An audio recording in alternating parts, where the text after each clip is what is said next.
All right, welcome to this explainer. Today, we're not talking about kings or queens or famous inventors. We're actually looking at history through the eyes of two completely ordinary people from the 19th century. We're going to dive into how a husband and wife, John and Anne Richmond, perfectly illustrate the massive global shifts of the Industrial Revolution. Their story is this powerful reminder that the ordinary is, in fact, truly extraordinary when you really look closely at how they adapted to a world turning upside down. Seriously, put yourself in their shoes for a second. Imagine waking up and watching your entire world just rapidly transform. You're going from this quiet, rural, agricultural society straight into a booming, mechanized industrial powerhouse. Everything you know about making a living, raising a family, how your community functions, it's all shifting right beneath your feet. How would you adapt? How would you survive? Because that is exactly the challenge our subjects today had to face. So, let's get right into Section 1, Roots in Rural England. Okay, meet John Richmond and Anne Marshman. They both grew up in the village of Hilperton over in Wiltshire, England. Now, they definitely weren't famous historical figures, but honestly, their daily struggles and sheer resilience make them the perfect living avatars for this changing world. I mean, John was orphaned by the time he was 20, and Anne lost her mother at just 11. Those early hardships, they absolutely forged a toughness in both of them that they were going to need for the decades ahead.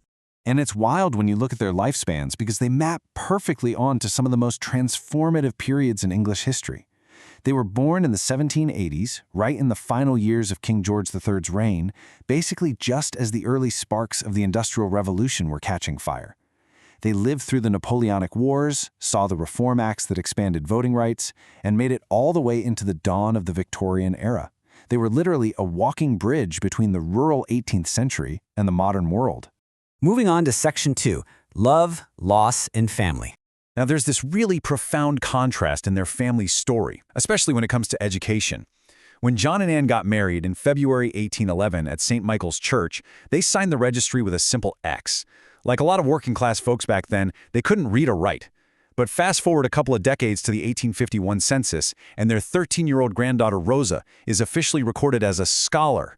Just think about that. In only 2 generations, the push for literacy in church schools finally reached their rural community, completely changing the trajectory for their descendants. It's a real game changer.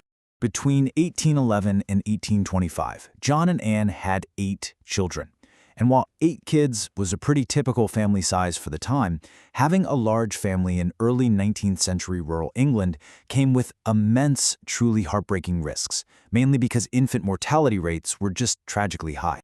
The reality of this era was frankly devastating. Sure, several of their kids like Elizabeth, Sarah, John Jr., and James survived to adulthood and started their own families, but the Richmonds also faced some profound losses. Their son Thomas died tragically young at 21, and even more heartbreaking, they lost an infant daughter named Mary sometime before March 1825. Then they had another daughter, baptized her Mary in March 1825, and she lived for only 2 months. Losing 2 daughters, both named Mary, in just a 2-year span, it really captures the intense emotional toll of working-class life back then. So to survive those harsh times and all that economic uncertainty, they relied heavily on shared housing. Think of it as a 19th century version of pooling your resources.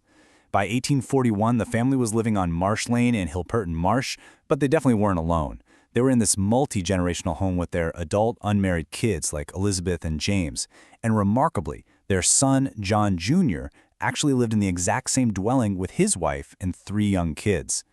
Cramming multiple generations under one roof wasn't just about family bonding, It was absolute economic survival and vital emotional support. Which brings us to Section 3, Surviving the Industrial Revolution. Now, Anne's family, the Marshmans, they'd been deeply involved in Wiltshire's textile industry for generations. Even with that massive family to raise, the 1841 census specifically lists Anne's occupation as a weaver. This was highly skilled work done at home as part of the cottage industry. I mean, talk about the original work-from-home hustle, right? This setup allowed Anne to watch the kids while still pulling in essential income.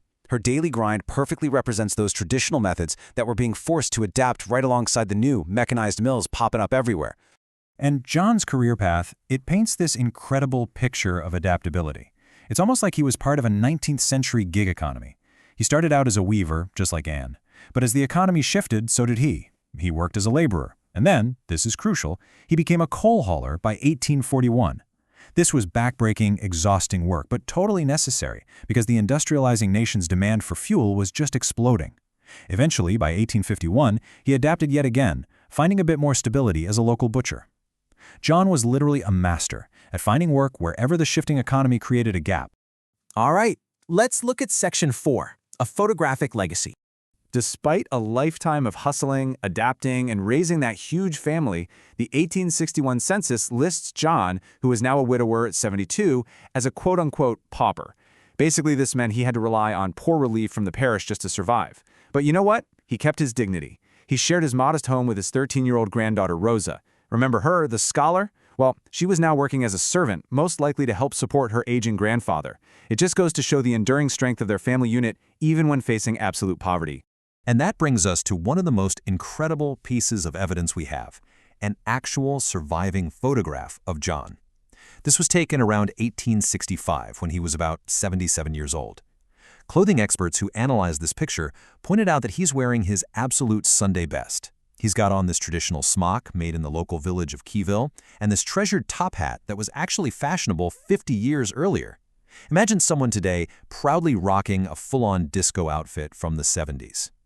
These garments are just beautiful physical symbols of a dignified, fading agrarian way of life, worn so proudly by a guy who literally survived the birth of the modern world. But their resilience didn't just end in Wiltshire. Their legacy literally crossed the ocean.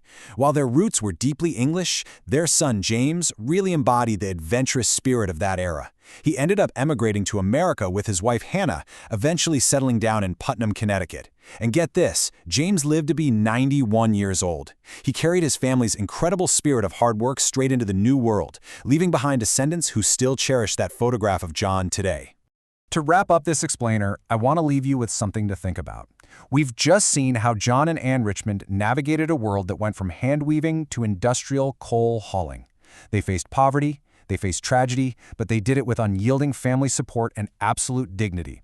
So as our own modern world continues to change at lightning speed with AI, new tech, and massive economic shifts, how are you going to adapt? What kind of legacy of resilience will you leave behind? Thanks for exploring the extraordinary lives of the Richmonds with me today. Keep learning and keep adapting.